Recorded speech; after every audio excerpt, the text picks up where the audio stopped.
σας! Αυτό είναι το πρώτο μου βίντεο και θα σας δείξω τρόπους και λύσεις για το πώς να νιώθετε καλύτερα, να το πω έτσι, όταν είσαστε άρρωστος ή άρρωστοι. Λοιπόν, το πρώτο πράγμα που θα κάνουμε είναι να σκεπαστούμε καλά με μια κουβέρτα ή πάπλωμα. Το δεύτερο πράγμα που σας συνιστώ να κάνετε είναι να κάνετε ένα ωραίο ζεστό μπάνιο και με αυτό κατεβαίνει η θερμοκρασία στο πυρετό σας.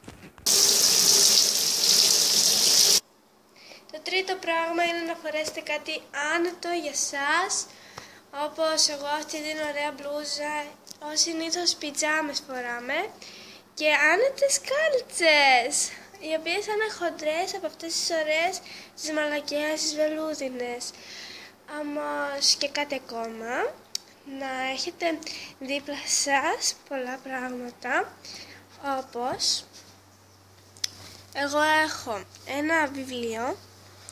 Εγώ διαβάζω αυτή τη στιγμή το ημερολόγιο της Άννας Φρανκ, σταυρόλεξα, βιβλία με ανέκδοτα, χαρτομάντιλα οπωσδήποτε,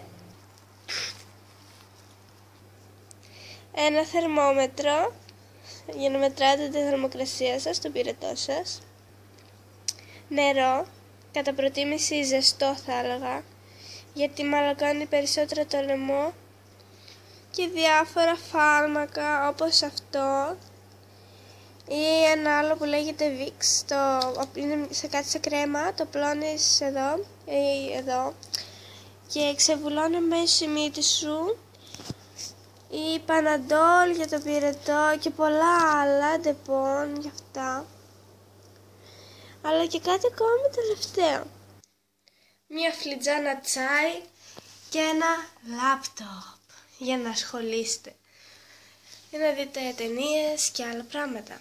Μέχρι το επόμενο μου βίντεο. Γεια σας!